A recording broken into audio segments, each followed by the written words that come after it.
Hello, everyone. Welcome to day 8 of the virtual fair. And it's so nice to see young people and teenagers reading with us. I think our youngest reader today is Harry. He's 6 years old, and he has already had perfect attendance. This is his 15th time a reader since we started. And I'm Mary McGee, and I'm going to be reading later, right before Harry, and Janice is going to start reading first, but after everyone else introduces themselves, and Cherish is going to be facilitating the meeting until I get back, because I have to step away for a minute. Okay, so everybody else introduce themselves. Hello, I am Greenville, Mississippi.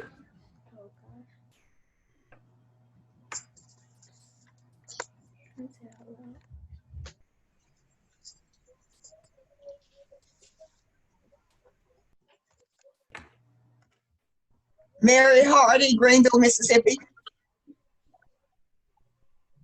My name is Cherry Gong. I am 10 years old and I'm going to the 5th grade. My name is Clarence Gong and I am 11 years old and I'm going to the 7th grade. My name is Tally Ann Hines and I'm going to the 3rd grade and I'm 9 years old. I am Janice Neal Vincent and I am enjoying the sessions.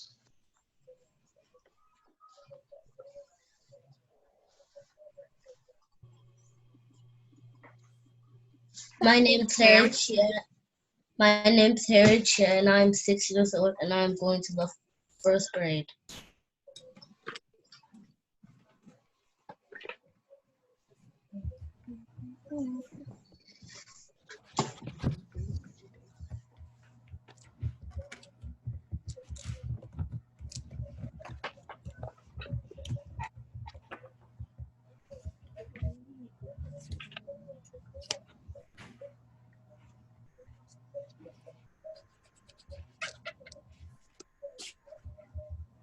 Who's reading first?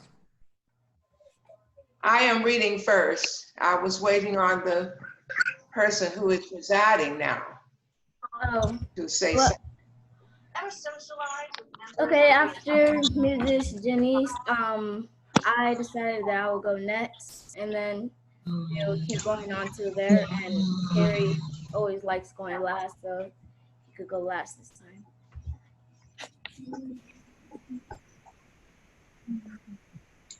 I have chosen a short time to share. Okay. Hello, can you hear me? This is Vicky. We can.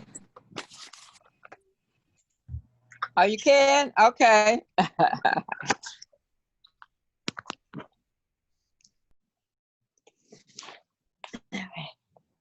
So can anybody see me now? Yes, ma'am. Okay.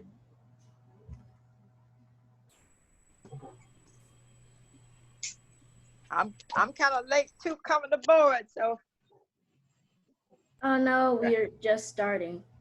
Oh, okay. Well, I won't feel so bad. Has Meredith come yet? Yes, ma'am. Okay. Hi, Meredith. She just wants to go type something, so she's not here right now. Oh, okay. Hello. And you are? Oh, my name is Cheris Gong. Cheris. I'm sorry, Cheris Stone? I didn't quite catch what you said. What now? My name is Cheris Gong. Cheris Stone, okay. Hey, Harry. Can you hear me? Yes, ma'am. Okay, hello.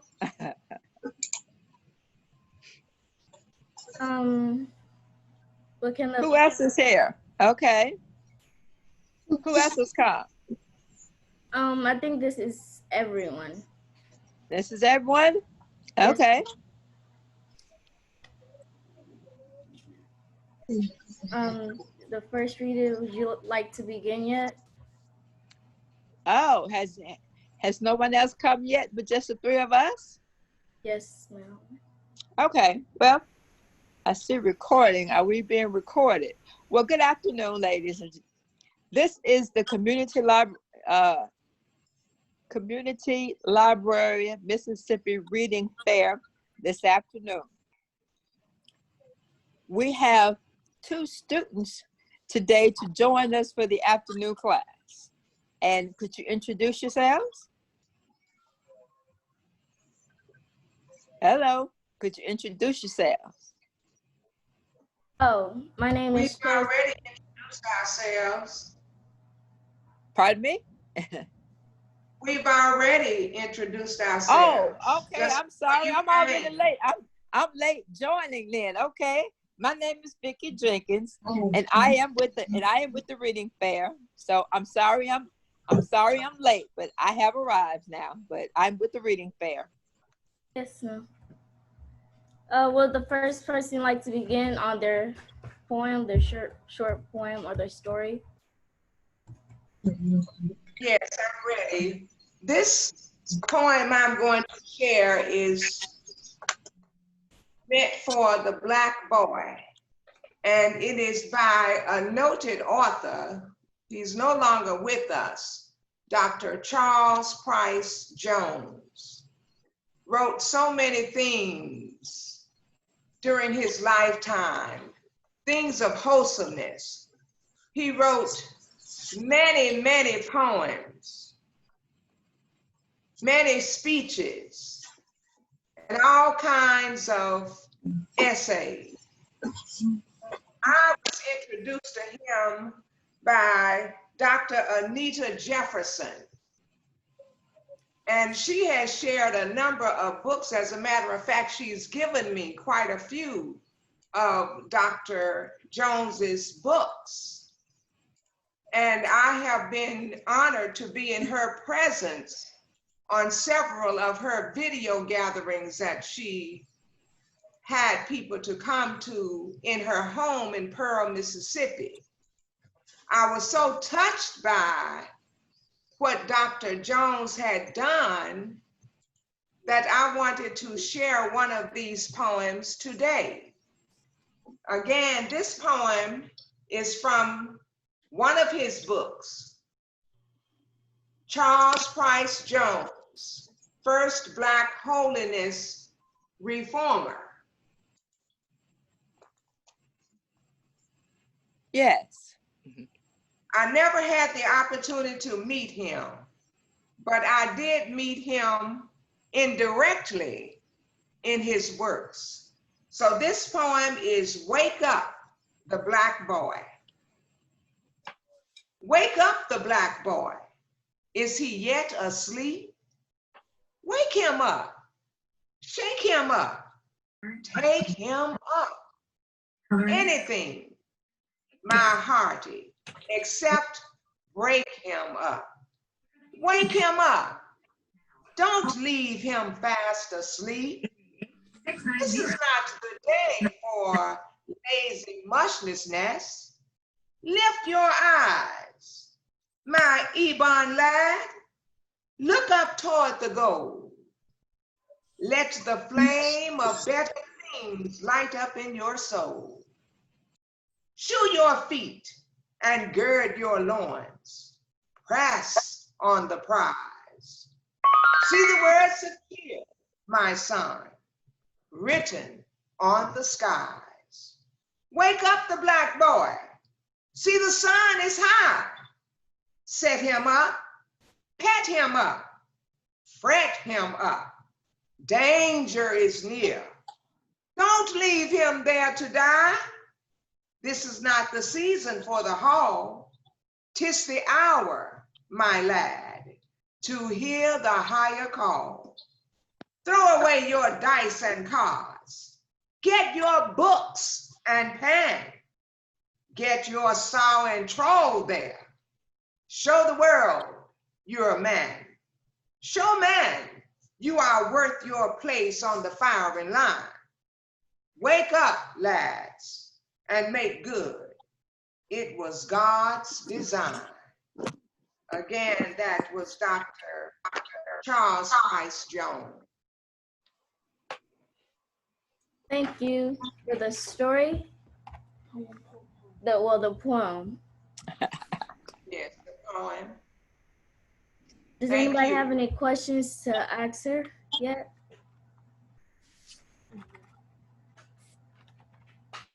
What can you tell us about the author? What's his name? Is what now? Charles Price Jones? Yes, Dr. Charles Price Jones had a vision, the story goes, in one of his books that archivist Dr. Anita Jefferson compiled, to serve the Lord during his youth. He was walking down the road when the vision inspired. He wanted so much in his soul to be part of humanity and for humanity to be part of him. So God called him to the ministry during those early years. And from that moment in his pursuit, he started writing. And he continued his writings throughout his entire ministry. He became a senior adult. I can't remember the year that he passed, but he was well in age, going towards the 100th mark. He reached so many people, not only the young people, but the adults during his lifetime, because of the inspirations, the encouragement that he gave them to live. He recognized the time period in which he was in the earth, and he wanted to make impact. So one of the ways that he made impact was to use his life as an example for others to follow. So he eventually became a bishop within the Holiness Church. I am not a member of the Holiness Church in the name itself, but I've been so impressed with his works. It's like I might have been sitting with him as he told me stories in the process of my reading the materials that Dr. Jefferson gave to me. She has been a true inspiration because she went to her own writings and brought him forth to many people who knew nothing about him, people like me. And I remember in a number of conversations saying to her, you need to put this out beyond your church conventions so that the rest of the world will know about all the contributions that Dr. Jones has made to humanity and continues to make. I'm just truly impressed being an educator with the works that Dr. Jefferson have put out in his honor. And I could see the dedication within her, a person who grew up under him, who wanted others to learn about Dr. Jones and to share that learning with the youth and the adults all over. Well, thank you for that poem. It was a very interesting poem, and I think that everybody has learned a new person today from history and what and how they're important. And the next person will start reading, and I am next. And I'm reading a story from Jeremiah Stilton right here. And it's called Watch Your Whiskers, Stilton.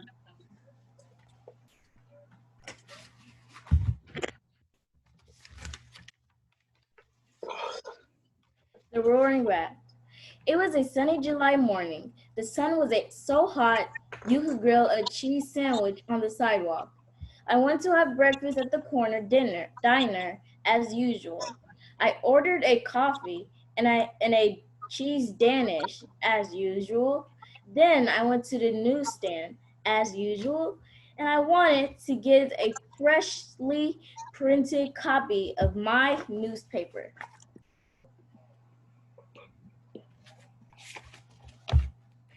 Oh, but I haven't told you yet. My name is Stilton, Jeremiah Stilton. I run the Rodents Gazette. It's the most popular newspaper here on Mouse Island. And as I was saying, I wanted to get a copy of my newspaper as usual, but something unusual was going on. I could not find a copy of my paper, not a single one. I was so puzzled, I had to ask the news dealer about it. Excuse me, Inky Paws, I said. I am looking for my usual copy of the Rodents Gazette. Inky Paws looked uncomfortable. He scratched his whiskers. I don't have one, he said. Now, I am even more puzzled. Why not? Are you sold out? Inky Paws shook his head. He stood at his paws. Mr. Stilton, the truth is, I do not sell the Rodents Gazette anymore. Heard it out. I couldn't believe my big mouse ears. Since when? Inky Paws pointed to the piles of newspapers. They all had the same title on the masthead, The Roaring Rat. A one-eyed rat came by this morning, he explained. He offered me an enormous amount of money to sell nothing but the Roaring Rat. Then he took away all the copies of the Rodents Gazette. I stared at Inky Paws, unable to squeak. I'm sorry, Mr. Stilton, Inky Paws said. Business is business. He waved a check in front of my snout. It was from the Roaring Rat, and it had more zeros than a hunk of Swiss had holes. This stinks worse than a mound of moldy cheese, I fumed. I grabbed a copy of the Roaring Rat.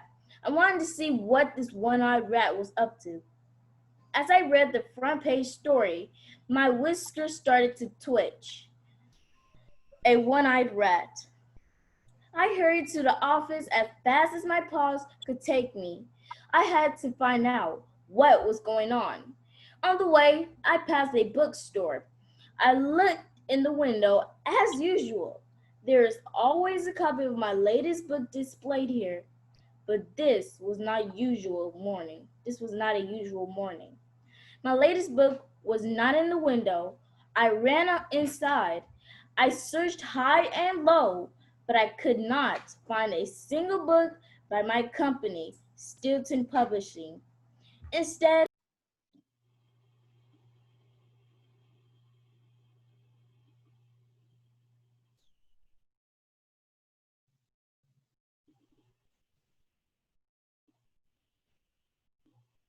the owner of the store looked nervous to see me.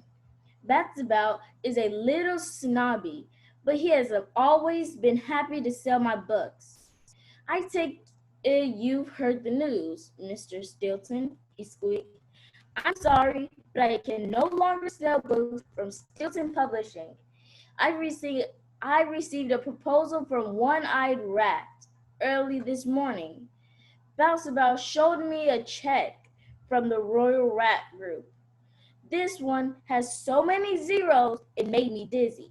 I turned as pale as a piece of mozzarella. Then I left the store without a word.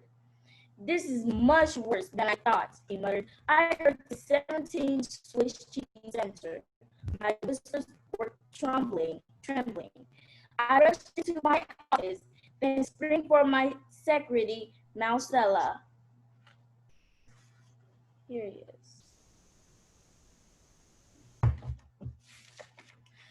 Who is this mysterious rat? The entire staff of my newspaper came running into my office. They were all squeaking at once. Mr. Stilton, did you hear the news? Every newsstand in the city is carrying only the Roaring Rats. Every bookstore is selling only books by the Roaring Rat Group. I sank into my chair. This means things are much, much worse than I thought. I cried. I needed more information. I turned on the television. Walter Newsy Nose, the famous reporter on News Mouse Island, was giving a special edition report. We have breaking news, Walter said. This morning, a mysterious one-eyed rat went to every newsstand and bookstore on Mouse Island. The rat claimed to be the owner of the Roaring Rat Group. He bought every book and paper by Stilton Publishing and had them sent to the recycling center. Who is this mysterious rat who is ruining Geronimo Stilton? My whiskers quivered. My tail trembled. I jumped out of my seat. Put-your cheese puffs, I yelled.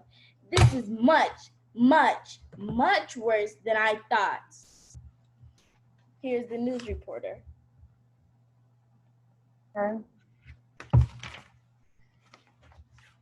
William Shortpaws, also known as Cheap Mouse Willie. At that moment, the phone rang. I answered it. Hello, is this Stilton? Geronimo Stilton? It was Aunt Sweetfur, my favorite auntie. When I was a little mouselet, she read bedtime stories to me. Jack and the Cheese Stick, Now Rat and the Seven Mice, Little Red Ratty Hood, all of the greats. Nephew, I have some bad news for you, Aunt Sweetfur began. Dreadful news. I don't know how to put this. It's about Grandfather William. A shiver ran through my fur. Everyone is afraid of my grandfather William Shortpaws, also known as Cheap Mouse Willie. He is the founder of the Rodents Gazette. He thinks nobody knows how to run a newspaper but him. Aunt Sweetfur, tell me the truth, I said. Is Grandfather William ill? A loud voice rolled on the other end of the phone. Fat chance. It was Grandfather William. I'm feeling fine, grandson, but you had better do something right now to save the company. If you don't, I am coming back to take over Stilton Publishing. Is that clear? How was I supposed to save the company from a mysterious one-eyed rat? I started to protest, but Grandfather, stop squeaking and get moving, Grandfather William yelled. Then he hung up on me. I felt pretty terrible. This was worse than the time I got cheddar chewing gum stuck in my whiskers. Worse than the time I had the mousels break out in red spots all over my fur.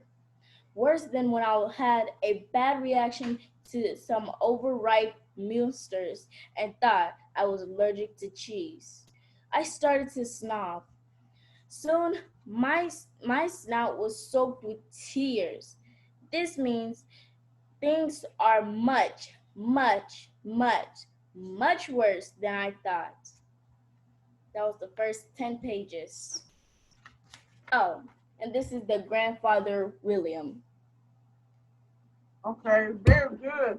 Can you give us a summary of that? So Was a story. So Terrence, can you give us a summary? Yes, ma'am. The summary of the first 10 pages was that Geronimo Stilton was a very, very famous publisher. He was the leader of the Rodents Gazette and Stilton Publishing. But one day when he was going through the town doing all the stuff he usually does, this one-eyed rat stopped his company and bribed the all the stores in the town, in the city, to bringing the Roaring Rat, the company that he owns. And he gave them lots of money, that there was more zeros than Stilton could count. So then he's trying to figure out over the news, and it's everywhere, but nobody knows. But nobody knows why. So the grandfather called and he told him that he better fix it because he is the founder of the company, and he gets very mad and everybody is scared of him. So he told him to fix it, or else that he will take the whole publishing thing away from him and he will own it instead, because he thinks he's the only person who knows how to do it. And then now Stilton is trying to find a way to do it because he has no idea of what happened, how it happened, and how to fix it. Okay, very good. Very good. Very good. Any other questions? Now the summary will make somebody want to read. I said the way she summed the story's already, and your summary and how excited and how much emphasis you're putting on your words will make people want to read the story very well. Very good, very good. Thank you. And who is next, Chairs? I don't know who else. I want Sharon, let Sharon introduce herself. Ma'am? I was saying we have a new person in.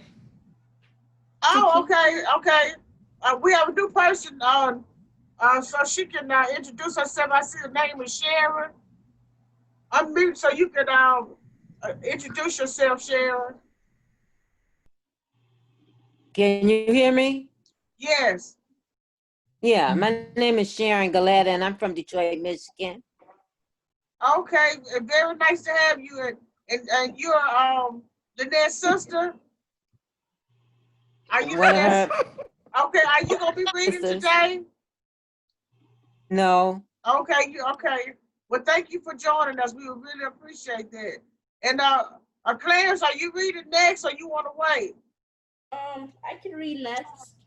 Okay, then. You've already introduced yourself, right? Yes, ma'am. Okay, well, go ahead. Well, I'm reading like a short fable story, a very short story called "The Tiger and the Fox." When the tiger was out hunting one day deep in the forest, he caught a fox. As he prepared to eat his prey, the fox said to the tiger, "You must not eat me. I am the king of the forest. Come with me, and I will show you how other animals fear me." When the other animals saw the big tiger following the fox, they scattered in many different directions. "I see what you mean," said the tiger, not realizing it was from him, not the fox, that the animals were fleeing. "I'd better find something else to eat. Small creatures must live by their wits." And this is the picture.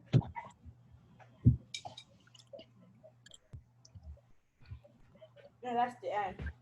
That's it? Mm-hmm. Well, that was a short poem. Story. That was one page. I know. That's a bit. Well, I heard him say small creatures must live by their wits. And that's it. That's a good point.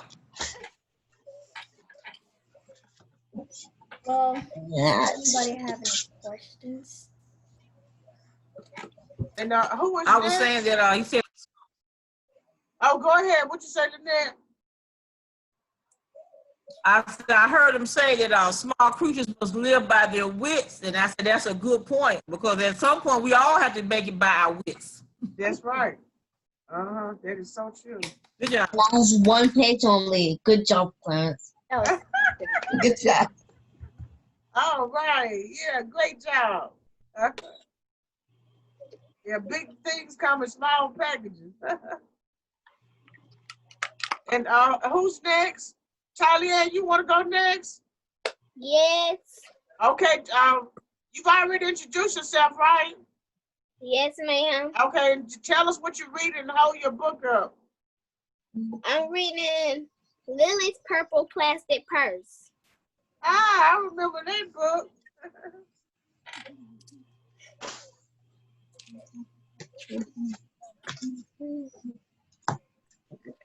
I love school. Lily loves school. She loved the pointy pencils. She loved the squeaky chart. And she loved the hall where her boots and clickety clack down the long shiny hallway. Lily loved privacy of her own very own desk. She loved the fish stick and the chocolate milk every Friday in the lunchroom. And almost of all, she loved her teacher, Mrs. Slinger.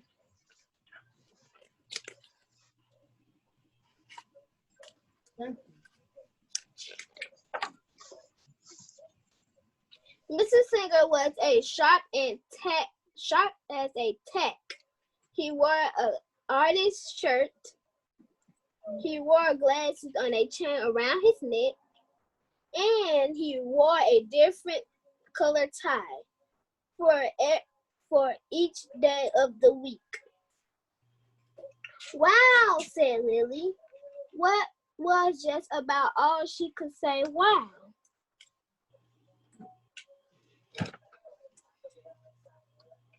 Instruments of wink, students, or good morning, clumps. Mr. Singer winked and said, howdy. He thought that desks in a row were old-fashioned and boring. Do you Romans think you can handle a semicircle? And he always properly the most tasty snack things that were curly and crunchy and cheesy. I want to be a teacher when I grow up, said Lily. Me too, said her friends Chester and Wilson and Victor.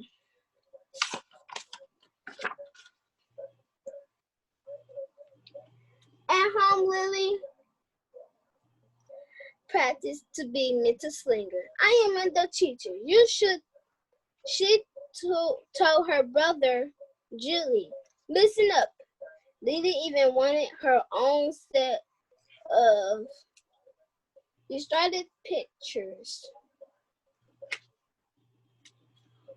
What's with Lily?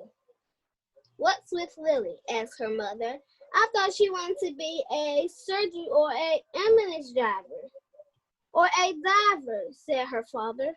It must be because her new teacher, Mrs. Slinger, said her mom. Wow, said her father. That was just about all he could say, wow.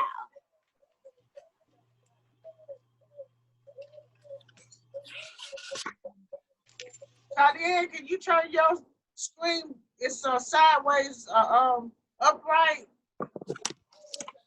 There you go. I just can't go to my mama phone on charge. Okay. Mom, I need another way to set it up. Because you want me to do it straight. You just set it up straight. Let's put something behind it. Put your charger in the way.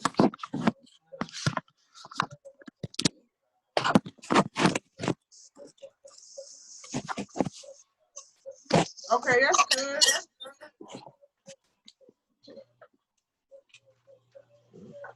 Wherever the students had free time, there were permanent to go to the lightbulb lab in the back of the classroom.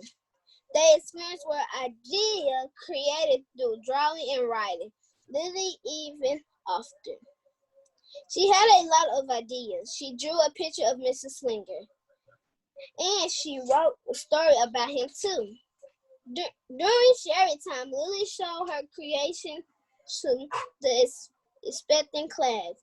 Wow, said Mr. Singer. That's just all he could say. Wow.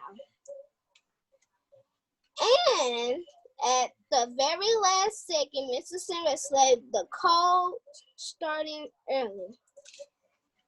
The princess said, a big, friendly, Mr. Nice Man teacher.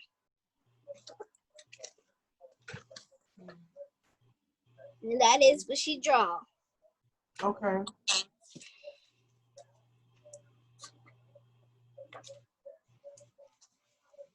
When Mrs. Flicker had a busy bus duty, Lily stood in line even though she didn't ride the bus.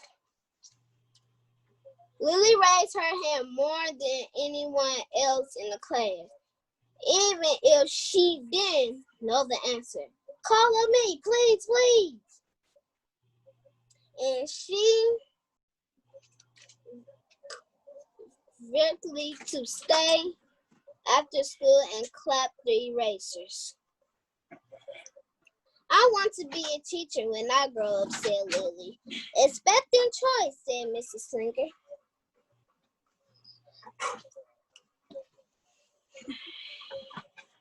Okay. One Monday morning, Lily came to school expecting happy. She had gone shopping with her grandmother the week. Glittery diamond. Lily had a new pair of movie stars sunglasses complete with glitter diamond and a chain like Mrs. Slinger. She had 3 shiny quarters. And best of all, she had a brand new purple plastic purse that plays a jingle turn if it was open.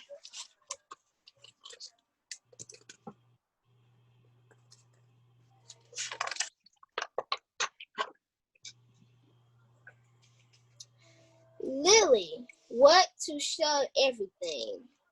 Not now, said Mrs. Singer. Listen to our story. Lily had a hard time listening. Shh. Lily really wants to show everything. Not now, said Mrs. Singer.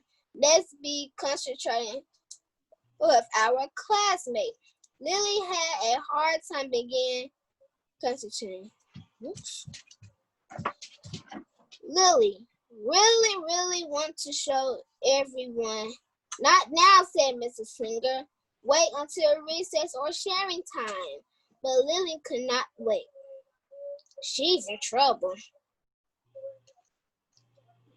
The glasses were glittery, the quarters were so shiny, and the purse plays much nice music, not a minute. How exciting it was for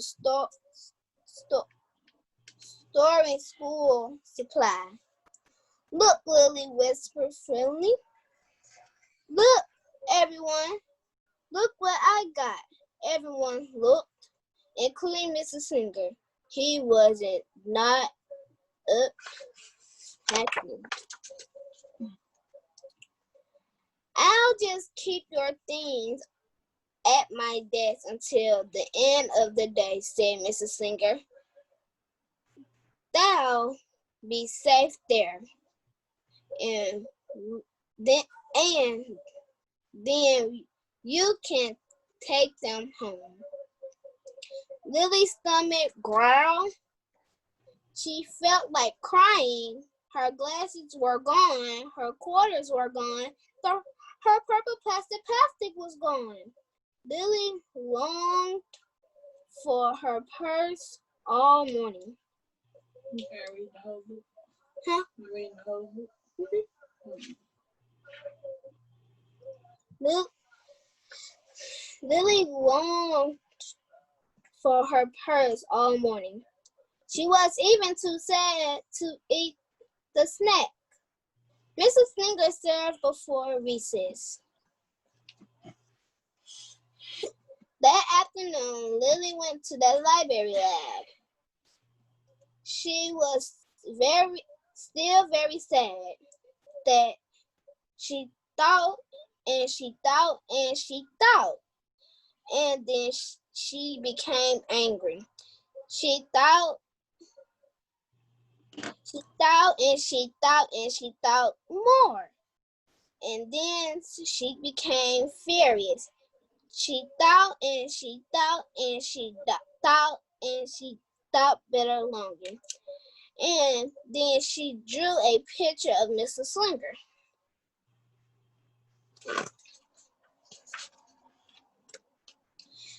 Big, fat, mean Mr. Stingley teacher. Claws, thief, bad.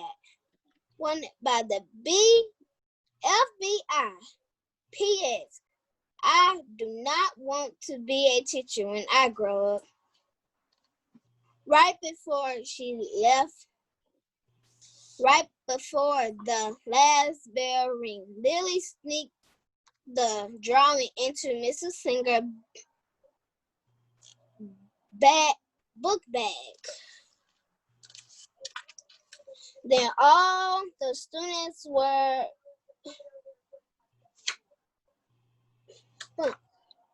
and zip and snap and tired and ready to go home. Mrs. Singer strolled over to Lily and gave her purple plastic purse back. It's a beautiful purse, said Mrs. Slinger, and jiggly. And almost my glasses are so flashing. You may bring them back to school as long as you don't disturb the rest of the class.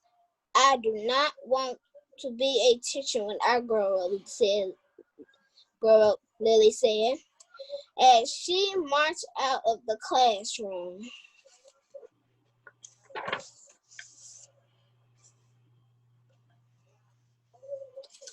On the way home, Lily opened her purse.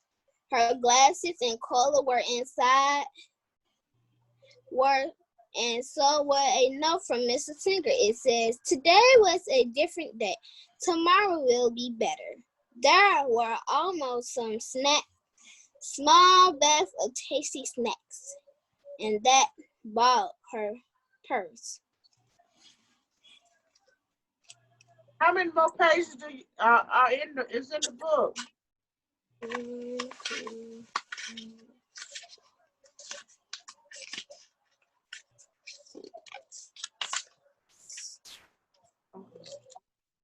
Seven. I have it 7 more to go. Okay. Can you read them the next time you come on? Sure. Okay. Now, can you give us a summary of what you just, that was one of your required readings last summer, or was it a summer before last? I remember that book. Summer for That's one of your required reading? Summer for last year. Okay, I thought I remember that. So give us a summary of what you read. I read Lily Plastic Purse. It was all about her purse, and she loved it. And then she described the class. Mrs. Slinger had to take her stuff from her. Then she called her a thief and wrote it by the FBI.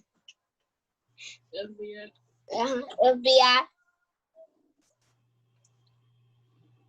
And then when class was over, Mrs. Slinger gave her back her purse, then marched out the classroom. Then she looked at her purse and it was enough for Mrs. Slinger. Today was a different day, and tomorrow will be a better day. there was some tasty snacks in the purse. Then she was worried. Then she ran home. Then she wrote a note to Mrs. Singer and said she's really, really, really, really, really, really, really, really sorry. I'm about to say Oh, wow. So she had a serious attitude. Really did. Oh, anybody else have any questions to ask Talia? So Talia, so she wanted to be a teacher, but after her teacher chastised her, she changed her mind? Yes. I can't wait. She was just mad for the moment, or you think she was mad for a long time? I know. You think she was just mad for the moment, or you stay mad? No, she was mad because Mr. Singer took her purse. She's asking was she mad for the moment or she was gonna Right. Oh. Which or the other? She gonna stay mad at him forever or she gonna change her mind? She's gonna stay mad at him forever. Think so? Oh. Okay. She gonna write a sad note. Yeah, don't tell us. We want you to read it to us next time, so we'll see hear the ending of it. Don't tell us. Yeah. I remember. I remember when I was probably about 6th grade, and I got mad with my favorite teacher. And when she finished the story, I was mad. I was mad. I was not gonna clean the boards. I was not gonna straighten the bookcase. I was not gonna straighten the chairs. When the bell rang, I went home. Wow. But after she reads the book, I'll tell you what happened. After she finished the book, I'll tell you what happened. Okay. Well, thank you, Tyler. Now, who's reading next? Thank you. Thank you. Very nice. Very nice. And who's reading next?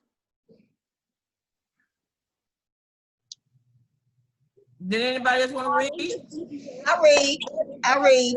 Okay. Okay. This comes from the Anthology of Poetry by Young Americans, and the title of the poem is a Poemtry. Poetry. It was written by an 11-year-old, and it reads, Black Americans can grow up to be somebody. In life, you have to have strength to be something in life. If you want to be somebody, you have to work your spirit and knowledge up. Let your mind lead you and find your goal. And when you find your goal, don't let it pass through your mind, because that one important thing that you have to do is to be somebody or something. Do not quit. Keep on striving until you reach your goal. Don't pretend that you are somebody. Make it happen. Be a winner. Be unique. Dream of what you want to happen, and your dreams may rise true. And that's an 11-year-old. That was a very, very powerful, inspirational poem by 11-year-old. An 11-year-old. Uh-huh. So I guess the essence is don't quit. Keep striving. Keep working at it. And your dream will come true. Very good. Thank you for that poem. Thank you. And so I guess, Harry, you gonna take us home? Yes, ma'am. Okay. Let's see what you got. I'm reading a Bible. Okay. Okay.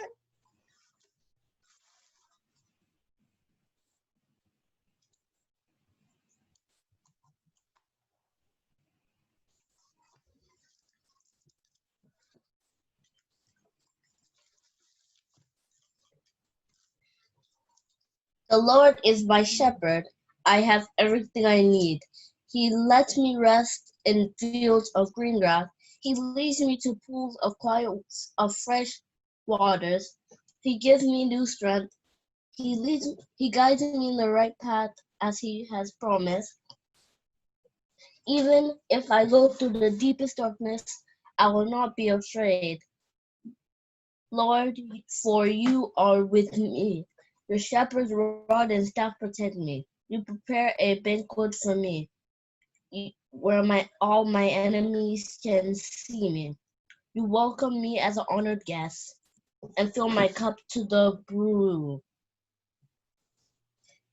I know your goodness and your love will be with me all my life, and your house will be my home as long as I live. The end. Glory be to the Father, to the Son, and to the Holy Spirit, as it was in the beginning, is now, and ever shall be, Lord, without end. Amen. Amen. Amen. Very good, Harry. I enjoyed that. Can you give us a summary of what you just read? Amen. Amen. I really don't know how to do a summary of this. Okay. All right. Read it very well, Harry. Very well. Yeah, another great session. Does anybody have any final thoughts before we end? Well, I don't know whether I'll be able to get on next week because I'm going to McGee and it's a little difficult out there. So if not, I'll see you all the next week, the 26th. Okay. Tell we have 10 Mama days hello. left. I will. Go ahead, Lynette. Thank you, Lynette. I will. Just tell her Mom. Yes, ma'am. Thank you. I will. Okay. And Meredith has a birthday. You all did beautifully. I'm so proud. Yes, my birthday will be Monday. That's going to be my big day. Well, let's sing happy birthday. Happy birthday to you. Happy birthday to you. Happy birthday, Miss McGee. Happy birthday to you. And many, many more. Well, thank you so much. I appreciate that. It's a flower. You just have everything over there. I know it. That was a birthday card for you this year. Okay. Well, all right. So Monday morning, I'm going to be on the 11 o'clock, but I won't be. Chairs is going to lead the 2:15 discussion foreman. Okay. Because we'll be here barbecuing. Okay, then, and so it's been a wonderful 8 days. Go ahead, Lynette. I want to tell Sharon, thank you for coming. Sharon, my sister, one of the sisters that came yesterday, this is her godmama. So that's my sister. Her daughter and my baby sister came up together. So that's how we became family. Okay. Yeah, thank you for Sharon. Sharon. Do you have any comments, Sharon? You give to us? She's on mute. Oh, she's on mute? I believe she is. Let me see if she can get on mute. Excuse me, I have a question. I'm muted. Okay. Can you? Okay. Yeah, I don't have any comments, and I really enjoyed it. I had to get off for a minute, but I was still listening. I had to take care of something, but I really enjoyed it. Thank you for stopping in. Maybe you'll get a chance to participate next week sometime. All right. All right, then. Well, thank you so much. We enjoyed having you. I have a question very quickly. Thank you. Okay, yes, Sharon. If I am not able to attend on Monday, who will take my place? I could. Maybe Lynette will be able to do it if you can't attend Monday. Ariel said he could do it. Harry said he can do Oh, it. Harry said he would do it. Yeah, he said he He But said okay. he'll do it. All right then. You don't attend, so I can do Okay. it. Okay. All right. Okay. Well, Okay. okay. All I right. get confidence, We had Harry. a I leader. love A that leader that confidence. stepped up Yes, to the John. plate. Okay, a 6-year-old All leader right. stepped up to the plate. That's right. So that's a done deal. I'll have to learn how to host Zoom. Well, I have to learn how to host Zoom so I can back Harry up one of these days. Okay. All right then. All right. Well, I'm going to upload And a child shall lead you. I have one more question. Yes, ma'am. Yesterday I tried to find the thing on YouTube, this video on YouTube, but I couldn't see it. I'm going to type the name of it in the chat so you can see it. Oh, yes, ma'am. Harry, Yes. Did you see it? ask Uncle Hen. Yes, ma'am. Yes, ma'am. Ask Uncle Hen Virtual if reading you can fair. come to my house. Yes, ma'am. You see it I already now? asked. She said no. I said Look Uncle it up. Hen, if you could come here. She'll say no. You need to ask. I already asked him a lot of times. Okay, so you see it now. It's called Virtual Reading Fair. Oh, yes, ma'am. I Virtual see it. And it's about fair. 14 of them. And I hope we get like Okay. Mary. 5,000 people. Lynette is talking to you, Harry. I was talking to Mary. Yes. Oh, No, Mary. Mary. Mary. Yes. That's right. The nursery rhyme book. Okay. And it's a big book, too. Is it? Okay. All right. Okay, well, thanks a lot, you guys, and I'm going to upload the video to YouTube. Have a great so you weekend. can, and share it with other people. And I see you guys Monday on my birthday. Yes. Bye. Bye-bye. Bye, bye, bye, bye, bye.